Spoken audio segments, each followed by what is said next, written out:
Estamos desde luego en contra de quienes de la noche a la mañana amasan grandes fortunas al amparo del poder público y a costa del sufrimiento de la gente.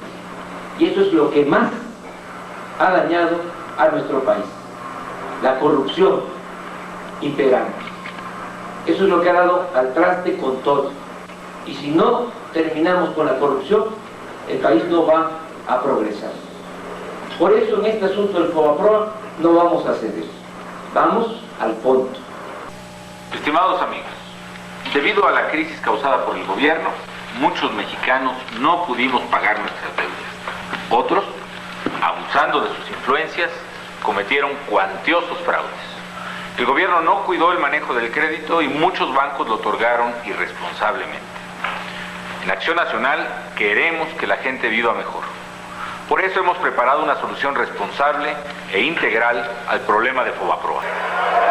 Esta Secretaría ha registrado 325 votos en pro, 159 en contra y una abstención.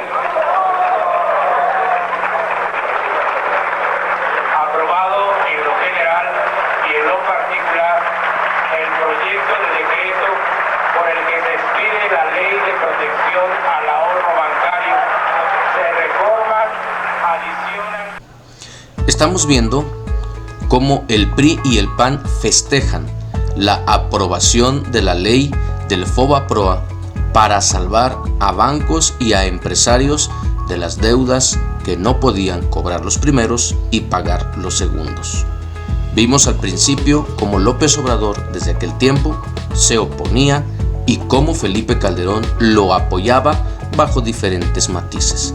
Si alguien duda de que el PRIAN existe, el FOBAPROA es una de las tantas y profundas pruebas que tenemos los mexicanos para comprobar que el PRI y el PAN no solamente han gobernado mal nuestra nación, sino que la han hundido. Era mi deber actuar con toda decisión para enfrentar la emergencia. Así se hizo y nunca lo lamentaré. Los bancos abusaron del anatocismo, que es el cobro de interés sobre interés. Cuando se vieron rebasados y no podían cobrar las deudas que tanto ciudadanos, pero sobre todo grandes y pequeños y medianos empresarios tenían con ellos, entonces recurren al gobierno para pedir un salvamento. El PRI y el PAN se aliaron para llevar a la Cámara de Diputados y de Senadores esta ley y por medio de ella salvar, entre comillas, a los ahorradores del pueblo, cuando la realidad es que les preocupaba salvar a los grandes empresarios que habían pagado sus campañas políticas.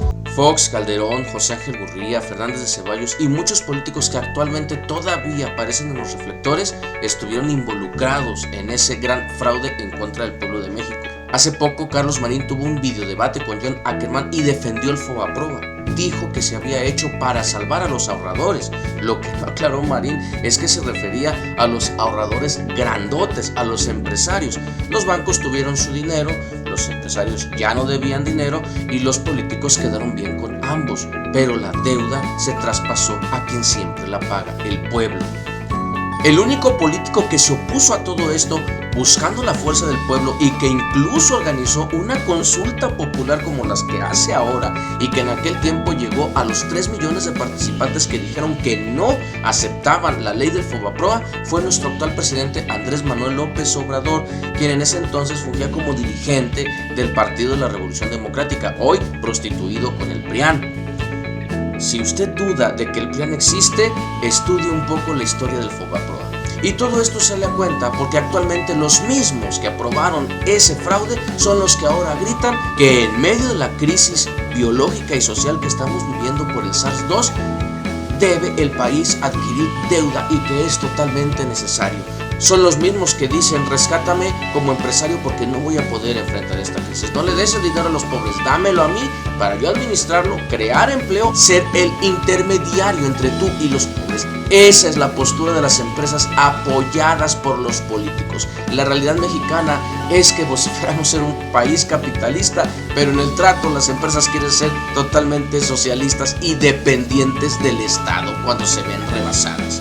Por eso en estos momentos estamos viendo empresas que despiden a su gente, que los están mandando a su casa con el salario mínimo, que van a hacer recorte de personal aprovechando la crisis del coronavirus ya famoso, pero el presidente se está oponiendo a darles la razón. Él no quiere endeudarse. El presidente López Obrador sabe que es básico en toda la historia de los estados modernos y antiguos, que es el cobro de impuestos y la venta de materia prima o de recursos naturales, las entradas de los estados.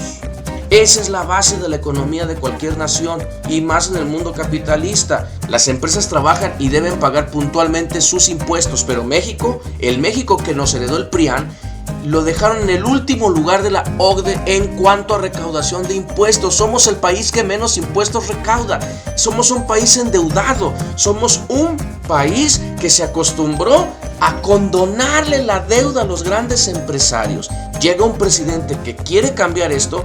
Políticos, empresarios y las plumas pagadas en los medios de comunicación se ponen a gritar que el presidente López Obrador está descuidando la economía porque no va a rescatar las empresas, porque no se va a endeudar. Es el mismo cuento de siempre. Si alguien duda de la transformación, póngase a observar cómo López Obrador está luchando contra esos empresarios que ahora amenazan con sacarlo del poder en el 2021 por medio de la revocación del mandato. Él confía tanto en el pueblo que está seguro que el pueblo va a responder dentro de un año para confirmarlo como presidente de México. Pero en este momento, en el año 2020, las cosas están poniendo muy complicadas porque ni los empresarios, ni los políticos y desgraciadamente ni los medios de comunicación quieren apoyar al presidente en su transformación. Quieren hacer lo mismo que han hecho durante años, repitiendo otro tipo de fobaproas, ahora con el pretexto de la epidemia biológica. Estudie la historia reciente de México, documéntese, no lea nada más lo que dice el Universal o el Excelsior o el Reforma. Vaya más allá y conozca su propia historia. Hace más de 20 años hubo movimientos sociales que lucharon contra el Fobaproa, pero la clase política, la clase empresarial, medios de comunicación se alinearon y lograron meternos un golazo y quieren hacer lo mismo ahora. Saludos de su amigo el Burro Benjamín. Nos vemos en el próximo video.